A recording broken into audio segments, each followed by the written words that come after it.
Hello and welcome back to our Victory Lap of Lothric. We're still here at Firelink Shrine, picking up where we left off.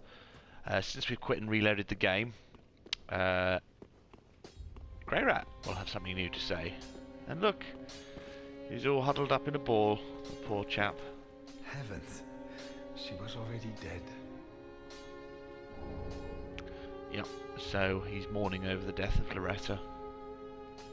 We get our sweet gesture. Heavens, she was already dead. Right, so he's not going to be any use to us until... I'm not sure if it's until we beat a boss or until we just quit and reload. At any rate, let's head back to the Undead Settlement.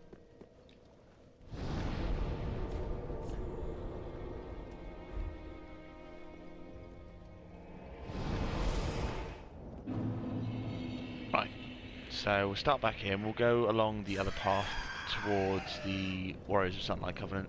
So we'll get that next. Right, let's pop dry fingers. If we get invaded again. Right, let's be on our way. Right. There we go. Right, we don't have to deal with a lot of this stuff. We'll just quickly get it out of the way. So if we do get invaded, they won't be able to use the enemies to their advantage. Oh, just...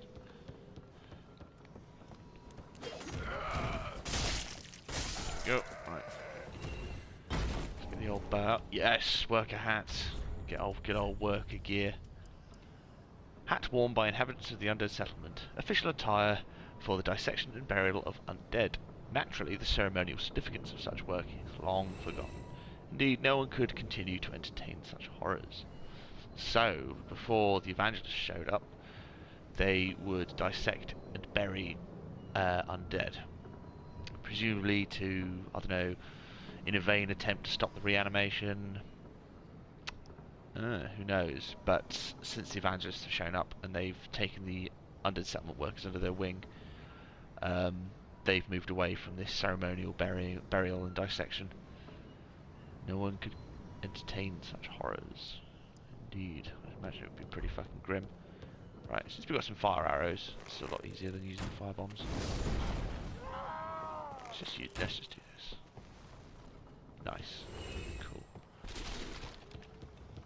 See, if you're on your first playthrough of a Dark Souls game, it's always very useful to carry a ranged weapon with you. It's very good for pulling enemies one by one if they're in a large mob together. That's why you end up seeing a lot of newbie hosts carrying longbows and shortbows on them, so they can do just that. It's a very useful tool, especially if you're struggling with some of the enemies. Right, how do I want to do this? A fireball. I suppose I could just skirt all the way around. I've got all the items here. I've already picked up the Estus Flask Shard. Right, let's just head down. Go! Right, let's just deal with these guys. I want to get one of these four-pronged plows. I've always wanted to use a four-pronged plow, but I've never been able to get one. Right. Okay, before we go to get the Warriors of Sunlight, there's a nasty ambush, a thrall ambush set up here. There's a hole in the floor where they'll drop through, and it can be quite nasty if it takes you by surprise. Fuck off. God, those fucking assholes. You see they're using a war pick as well, which is another weapon I've never used. So we can drop down here, get a nice little vista of where we're going to be going. See, that's where the bonfire... You see a summon sign down there, so that's where the other bonfire is going to be. That's where Hodrick invades, and there is the graveyard where the giant shoots his bow and arrow. That looks to be... yeah, that's the sort of the churchy area where the Curse Rod of Greatwood is. Nice little vista there. Yeah, you can still see Mr. Giant up there. Good friend, no hit.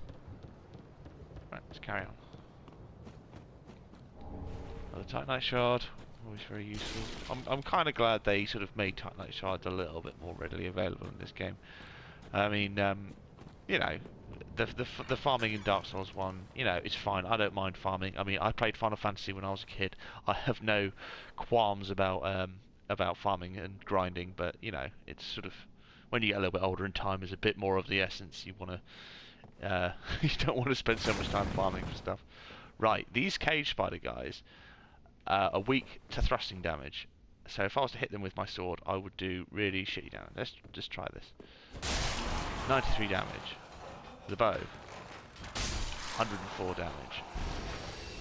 So, when there'll be an area later on where there's lots of cage spiders, and having this bow that does thrust damage will be a lot more useful than swinging at them with swords. I think that it's the blunt or standard damage that they're no, they're fine with standard damage. I think it's the slash damage and blunt damage that they have a high defense to, but they're weak to thrust. Right. Let's get this item first. Eek. Come on. There we go. You can see it does not open from this side. Oh look, a hole in the floor. Right, so we get some Estus soup and a Warrior of Sunlight Covenant. So, my theory is Sigurd is a Warrior of Sunlight.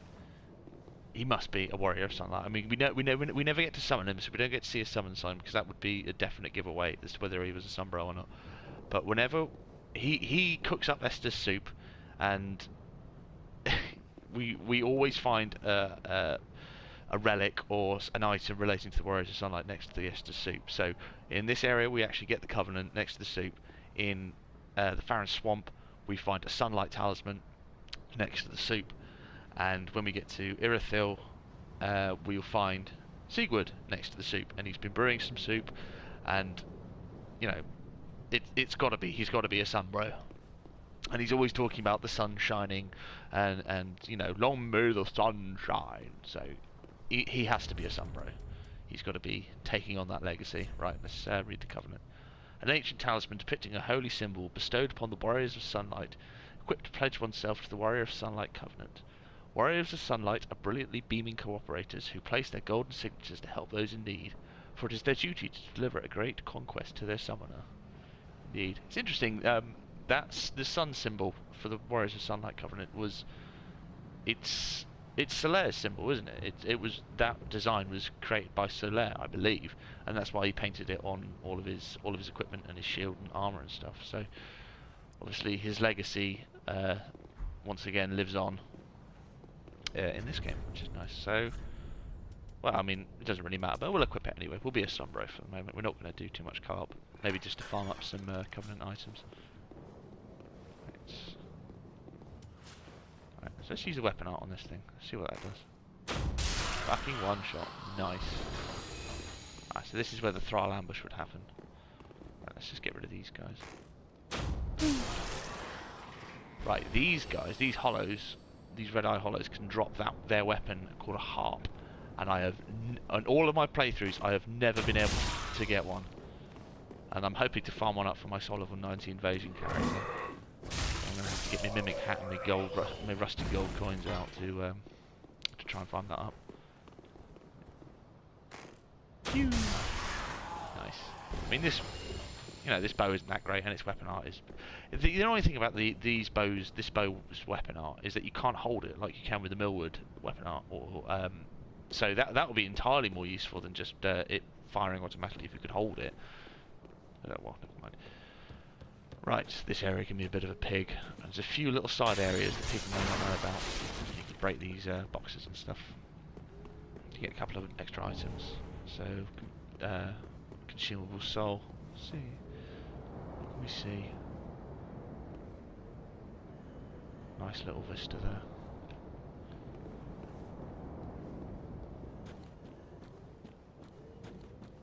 There's nothing in that room. Right. It's a good job we got this bow actually. We'll be able to take that evangelist out without having to go up there and get smacked about by her spike mace, which is nice. Right, okay. She's constantly firing gnawing down at us, which will increase our bleed. So the best thing we can do here, kite these enemies one at a time. behind a wall where the bleed isn't going to get us. Because it's got quite good it's got really good tracking on it, and it will follow you to the ends of the earth if it could. It's not a particularly good spell in PvP, but the other version of it, Dory's Gnawing, is actually quite good. You get some really good bleed build up with that. Oh, fuck me.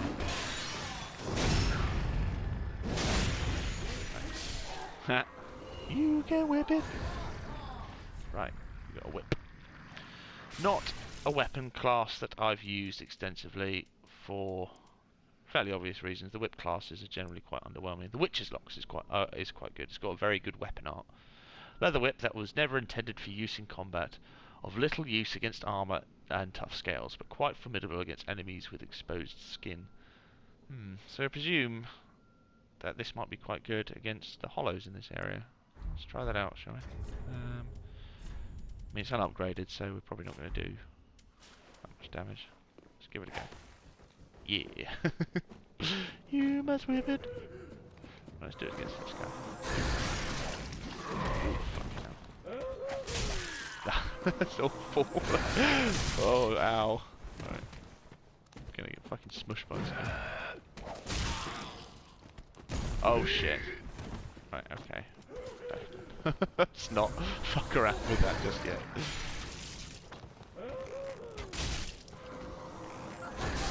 Right, okay, well, if she's down here, that's fine. We can get a one-on-one in melee.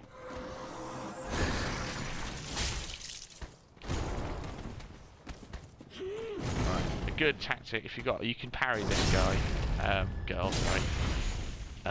But it's generally quite risky. The best tactic to do is to wait till she's cast one of her spells or does her sort of "poor child, come to me," and she tries to grab you. Then you can just roll behind her and get a nice backstab. Yeah. There was an interesting video I watched several months ago relating specifically to the Cathedral of the Deep and the Evangelists. I'll see if I can find it and pop it into the description. It's about an hour long. It's a very, very, very good watch and very good listen. And it talks about sort of the real-world influences on, you know, the theory behind the Deep and the Evangelists, and it's a lot to do with Japanese and Eastern religions, and to do with purity and water and cleansing impurities. It's all very interesting, and it sheds a lot of light on the thought process when they were coming up with the idea of the Deep. But anyway, I think there's an item up here. Yeah. Tiny shard. Nice. Right. I think there's another side area we can go down.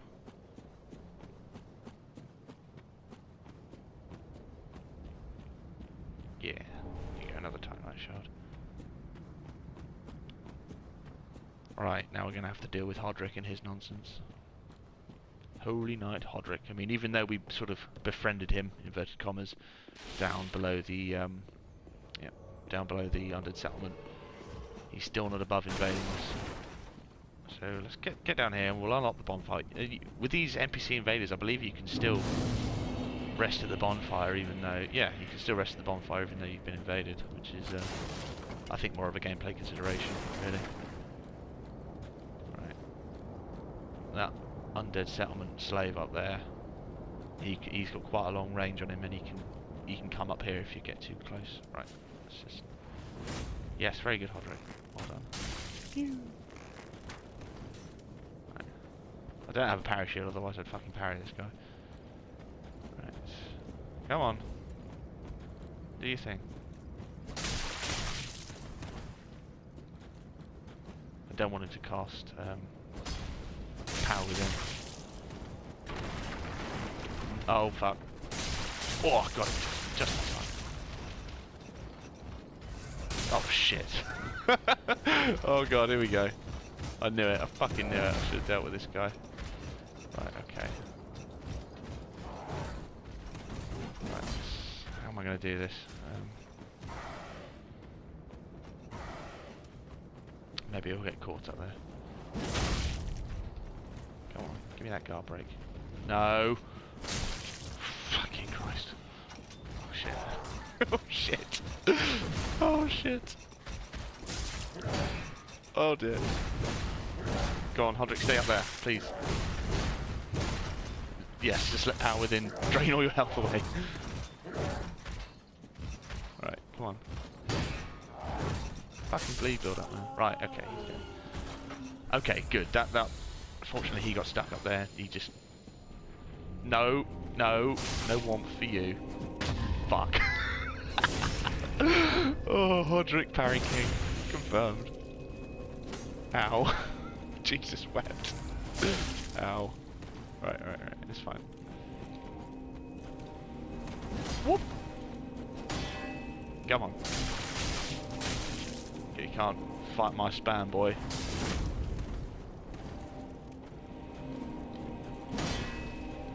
Get backstab. Right. Chase down. Fuck. He doesn't act like a human being, and therefore I can't do all my normal tricks. No, not more warmth, please. Oh shit. Oh shit.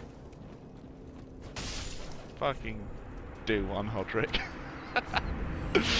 Oh, that was fun. Right, okay, good.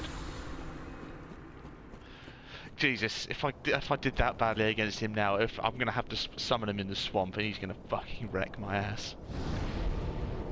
Right, get our Estus back. Ooh, summon sign. Massey. Using the warrior set and the claymore, it looks like. Fair enough. You see, warmth actually stays there even after he's dead and you've rested. It's pretty useful. I wanted to. Maybe I'll put warmth on my part of my dark build. I'm not sure how much int and faith it requires, but it seems to be quite a useful spell.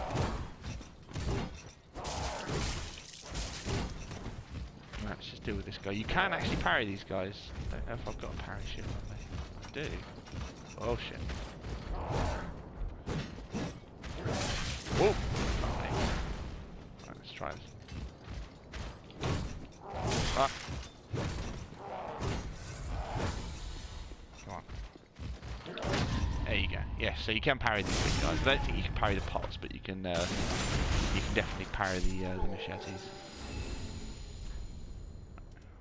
Right, let's go back to the cut shield.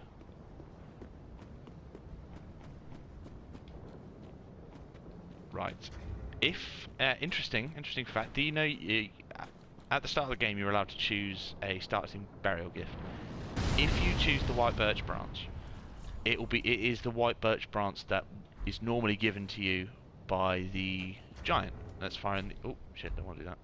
That's firing the arrows, which has a unique description on it, and it means that he's non-hostile to you and his arrows can't hurt you. So if you choose that as a starting gift, generally a good idea, then the arrows can't hurt you. So you'll be able to completely walk through that, and you won't have to go up to the top of the tower to talk to the giant. Which I only learned how to do recently. Fuck. Right, okay, so let's get that. Heal up. Let's alright, we'll come back later. Let's just run through. We won't get the bone shard yet because I don't want to get fucking smushed and thrown off.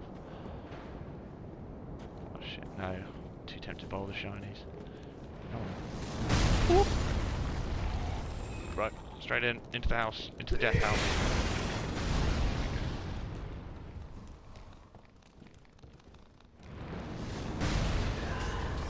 Yeah, great scythe. We ENB now, boys. The ENB plus 15. Oh shit. We'll end up using some of the Reapers later. Maybe not the great scythe. Oh, fuck me. Right, yeah, we'll be using the Corvian. Maybe the Pontiff Knight scythe, which isn't something I've ever used before. It's so fucking rare. Oh shit. Yes, fall down.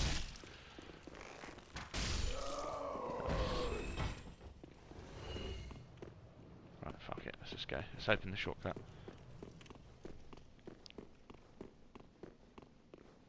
Oh, the summon sign. Cicio Peticio. Oh, very cool. I like the way your character looks. I think there's some developer messages here. If only I had a help me, and then praise the help me. You don't need help with the Curse Rod of Greatwood, mate. It's not that hard. Good luck. Yeah. Good luck indeed. Yeah, I think there's some developer messages here. Pertaining to the Great Wood.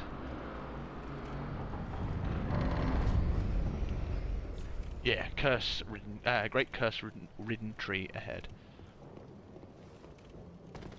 And a transposing kiln lies within the belly. So they're basically flat out telling you that there's a boss in there, and you'll get the transposing kiln, because Ludleth has already told you about transposing kilns.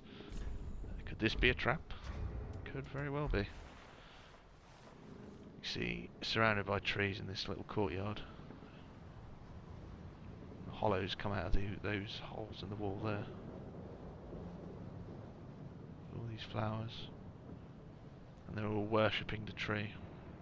So the undead settlement workers, we'll find out later, have been placing all manner of curses within this tree. This spirit tree, which has sort of become malformed and grotesque and sort of taken on a life of its own. You see it breathing there. Yeah. We won't fight him just yet. We'll finish up our exploration of the settlement, and then we'll fight him. I quite like the Curse-Rotted Greatwood. I think he's quite a cool boss. I mean, he's a little bit gimmicky with, you know, attack the weak spot for massive damage, but I think the design is really cool. Right. You see that the Evangelist and Hollows are marching towards the Curse-Rotted Greatwood. Maybe to place more items or curses within it. Yeah, here we go. Fuck down the backstab. Right. Fairly easy to get backstabs on these guys. It's probably the safest way. Like I said, you can parry them, but if you fluff, then you end up taking a shit ton of damage. Yeah. Right, so we've been up there already. That's where Cornix was. You can see, I think you can see his little cage up there. Yeah. Oh, invaded by dark spirits, Sir Pete. Excellent. Right. Okay. Cool. Let's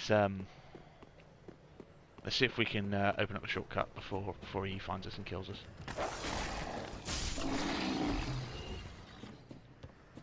Right, yeah. Fuck you.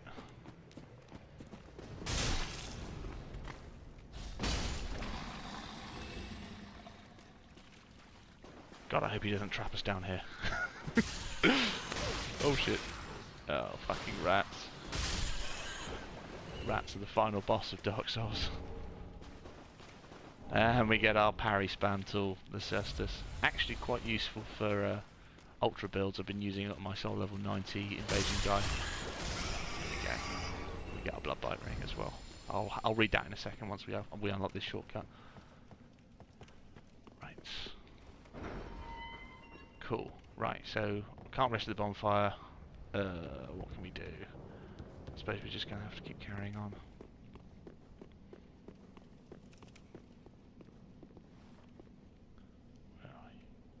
Where are you?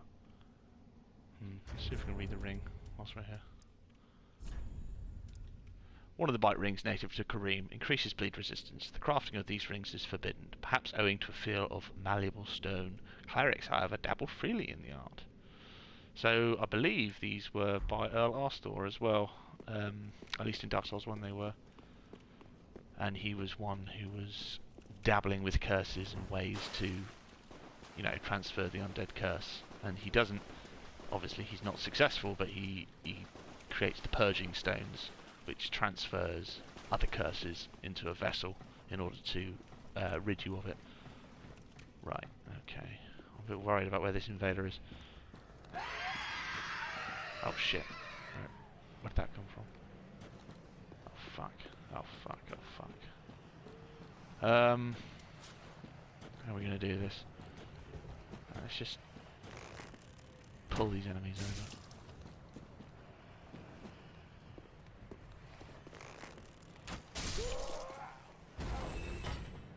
Where are you, Mr. Invader? This is probably a fucking terrible idea, but maybe we'll be able to get to Morn and talk to him before the invader finds us. Oh, excellent, he fell down. Yes, that's good, that's taking him out of the equation. Right, so there's just one more over there.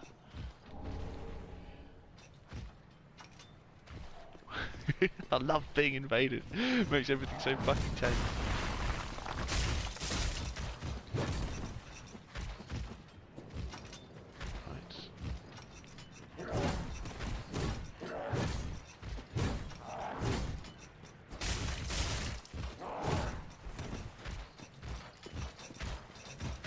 Oh, come on. There we go. Right. Still no sign of Mr. Invader, actually. Probably put the bite ring on. Yeah. A little bit of bleed resistance will be useful when we get to the Cathedral of the Deep. Oh, I'm on the edge of my seat. Where is he? Right, let's go get the alluring skulls. Oh shit.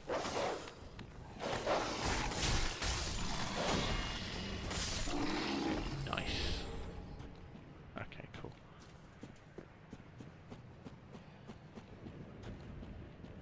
Where on earth is this guy? Maybe he's AFK. No, he can't be, because he'd be hitting that red eye orb. He wouldn't be AFK, would he? Maybe he's stalking me. Waiting for an opportune moment to strike. Alright.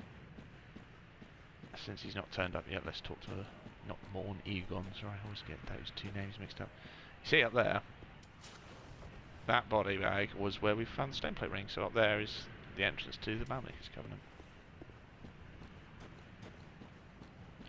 Hello. Another one of those unkindled, are you? All you faceless undead, behaving as if you deserve respect. No matter. Heed my words. If you've any sense, you'll go find a coffin to huddle up inside. You, here, in this land of hollows.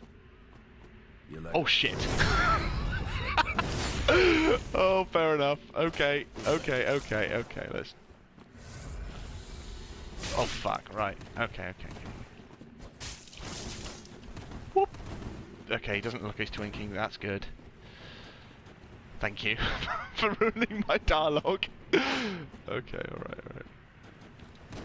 Right, okay, so he's going for jump attacks, that's interesting. Come on.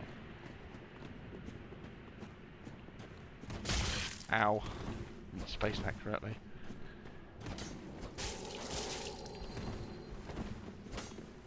Whoop. It's fine, you heal up. I'm going to heal up as well. Alright, let's get some R1 spammage on him. Oh, I've given too much room. Right, okay. What are you doing? I'm not going to fall for that.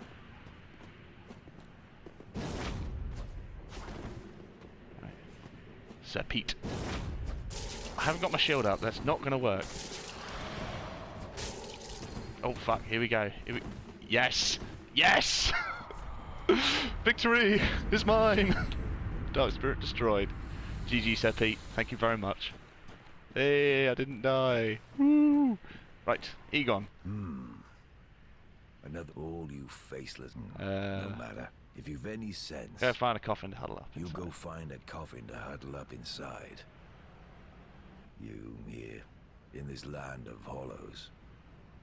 You're like a frail maiden on the front lines. If, like the others, you're fool enough to play the champion, then go on ahead. Traipse right past the abandoned church. You'll face death. And it won't be pretty. Enough death to leave you broken. Time after time. Time after time. Indeed. So he's kind of echoing the words of the old hags from Dark Souls 2, where they come in there and say, "You'll lose your souls over and over again." If, like the others, you'll then go on ahead. Right. Okay. So we're like, oh, so what's this guy doing here? He's just sitting here with his big ass hammer and his cool helmet, guarding this door, and we go, oh, it's down here. Princess ahead. Oh, very sweet. And we see someone in the maiden set. So, a cleric. That's interesting, Egon. Are you keeping this woman prisoner? You like poking around in cells, do you? How very genteel.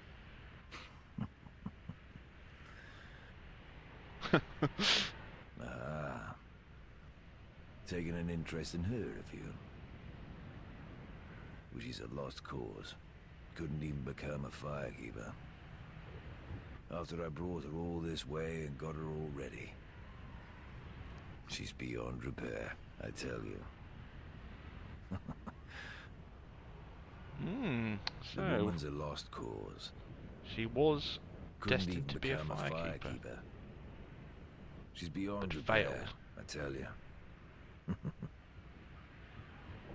Very interesting, Egon. Right, so he's from Kareem and so is she. She's Irina, not Irina, what's her name? Yeah, it is Irina, isn't it? Yeah, Irina and Egon. So he's brought her here to become a firekeeper. He has brought her here to become a firekeeper. She is blind, like other firekeepers we meet. However, due to unnamed or unspecified reasons, she failed to become a firekeeper. And so he has locked her in here, either out of despair or for her own safety. We do not know. Not yet, at least, anyway. And it seems like he doesn't care for her, that's why she's locked her up, but we learn later on that that isn't the case. He cares for her a great deal. Right.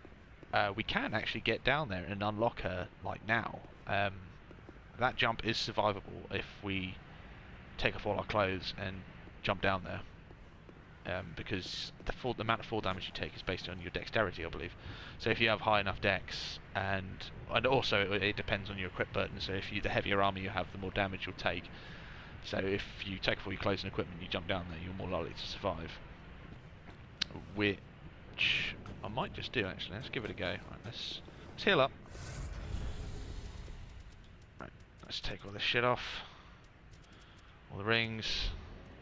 Right, where's the lowest point? Oh god, I'm gonna die, aren't I? Nice. There we go. Right, so we don't have to buy the key from the handmaid now. Right, let's heal up. Get our stuff back.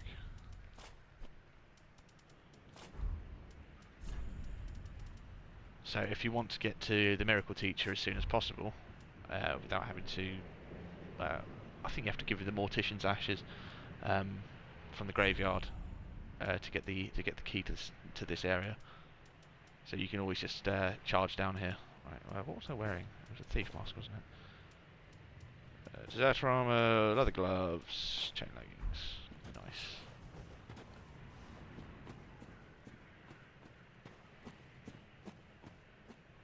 Oh, yeah, there's an item up here.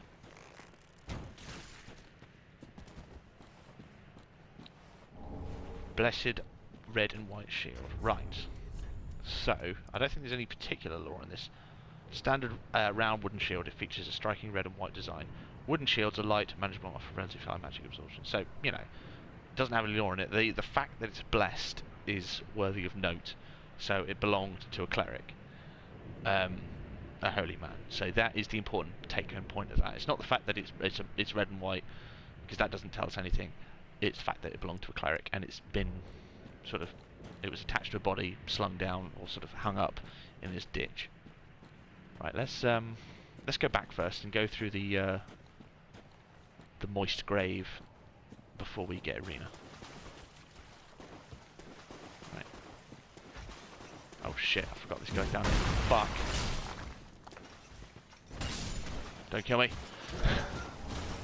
Get a heavy gem. Nice.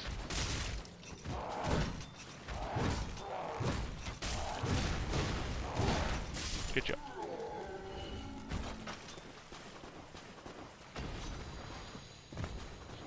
Just got to be careful right guy who jumps down. Right. Let's bait him into doing something. Pew! Oh well, that was fucking great, wasn't it?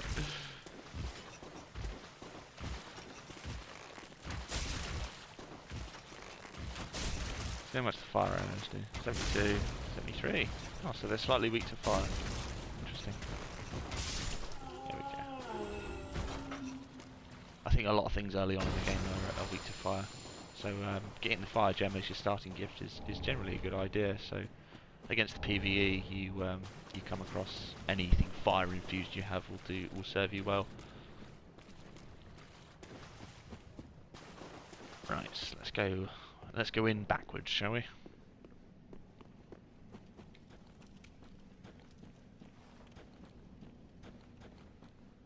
Go on, Mr. Skeletones. Right, these skeleton enemies are different than the ones we find later in the catacombs. Let's see if I can get a good look.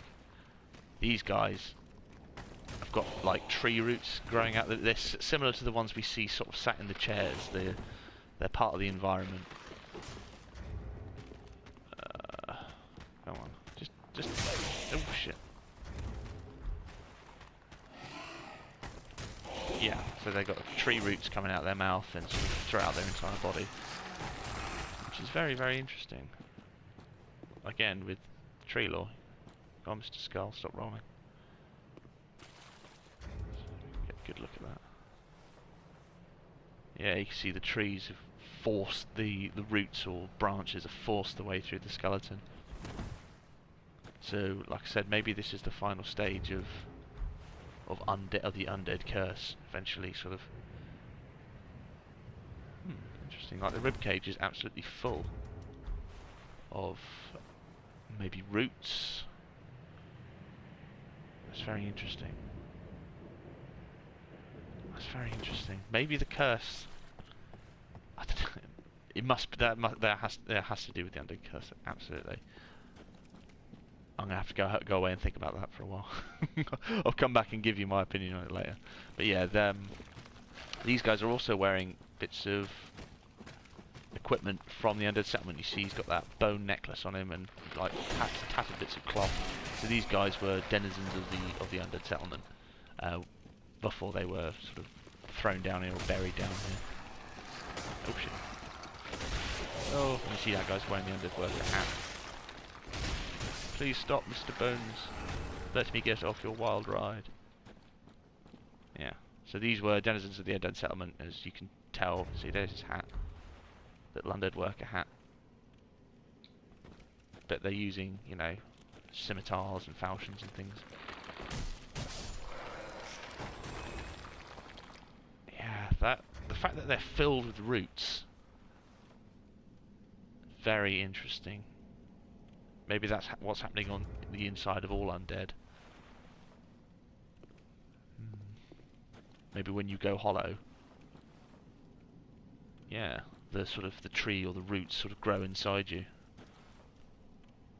Which, yeah, come to think of it, that's kind of what's happening with the pilgrims, isn't it? Because you see those branches coming out the back of their humps that have been covered up.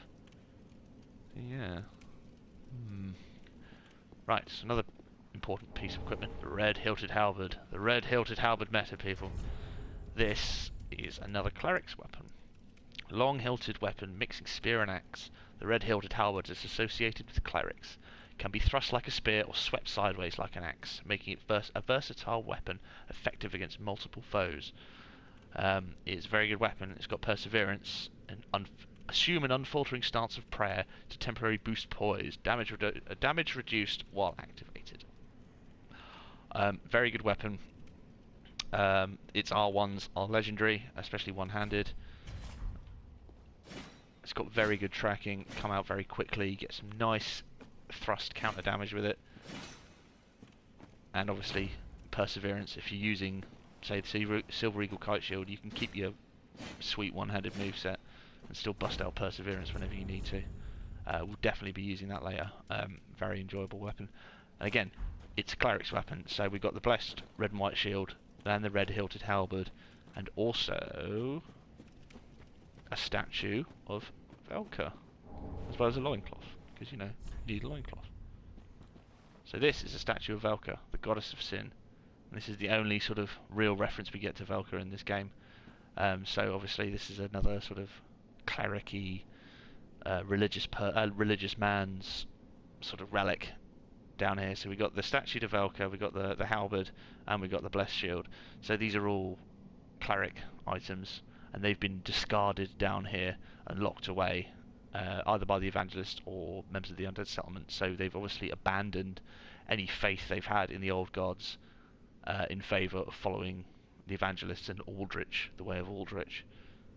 So she can cure us of hollowing if we go hollow through Yol and Uria's questline. She doesn't permanently move the dark sigils like the Firekeeper can, but she can stop us looking like beef jerky. And if you sin, which I believe is only relevant if you start killing NPCs, then she will grant you absolution. I'm not sure if there's any real punishment for sinning in this game. It's one of those aspects that I've never really looked into. If anyone knows, please let me know. Right, let's go get Irina and head back up to Egon.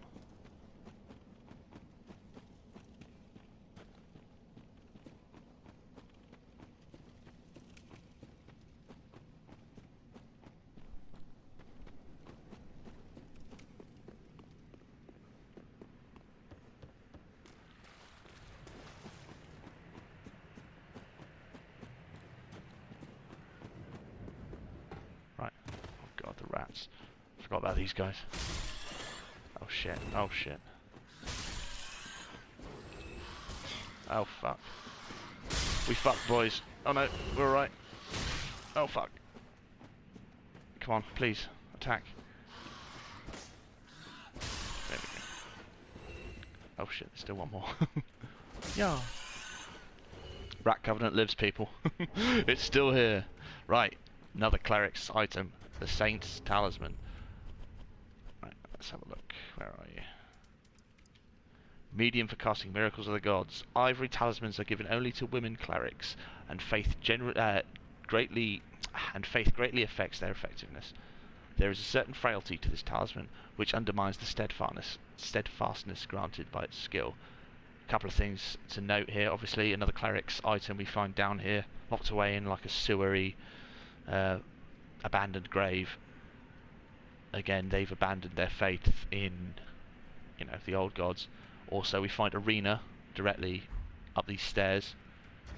So it could be that she, when she abandoned her duty to become a firekeeper, she discarded her miracle catalyst down here. Maybe because she felt she didn't have any use for it. Oh shit, I forgot to equip all my rings again. Oh fuck.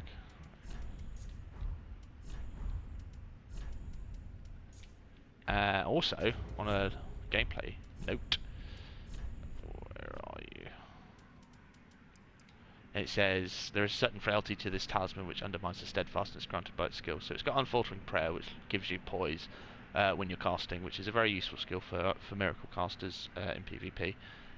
I believe this one grants you the least amount of poise during the Unfaltering Prayer, whereas something like the Canvas Talisman or the Sunlight Talisman gives you more, so you're able to withstand more hits during your cast animation, which is something to bear in mind if you're planning to do poise cast builds. I think you get, obviously the damage you get from the Saint's Talisman may be better, but you'll get less poise out of the weapon art.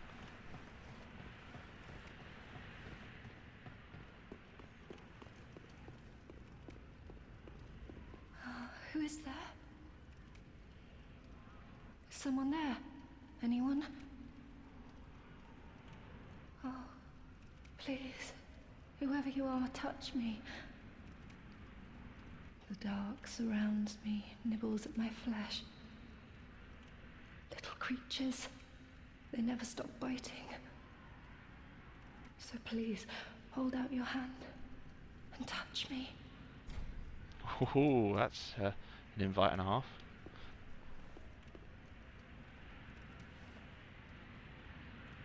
Ah, yes, there you are. So close, indeed. Then I am not entirely alone, just yet. Praise the merciful gods above. You're welcome. Oh, forgive me. I am Irina of Karim. I came to this land so that I might be a firekeeper. Your touch has freed me from the darkness. You are a champion, then. I am weak and unfit to tend the flames. But if it would not trouble you, might I enter into your service instead? Of course you can, Irina. It wouldn't be home without you. Oh, thank you, sweet champion. I shall take my vows. I, Irina of Karim, solemnly swear to serve you. Very interesting. So, interesting dialogue she gives us there about the dark nibbling at her flesh. Not unlike the description of the Firekeepers, especially the Dark Moon Knightess from Dark Souls 1, who says that there was writhing humanity and just underneath her skin, making her malformed. So obviously she is afflicted by the same or a similar kind of ailment, humanity writhing underneath her flesh. So we freed her now, and we've taken her into our service. And Egon, You've gone and rescued her, have you? seems surprised but not How unhappy. Very quaint.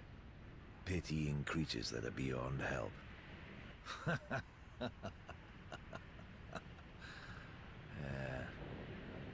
Very well. I'm sick of looking after her at any rate. I am Egon, a knight of Karim. I am allied to you for as long as you assure the girl's safety. And only for that long. Indeed. So we'll be able to summon him for a few fights if we desire, but he's usually quite useless in these fights. But yeah, he's you know, he sounds all gruff and grumpy, but he's got a heart of What's gold. the matter? My terms are very simple. I am allied to you for as long as you assure the girl's safety. And only for that long. I'll bear that in mind, Egon. Right, boys and girls, that's it for this part. Thank you very much for watching, and I'll see you next time.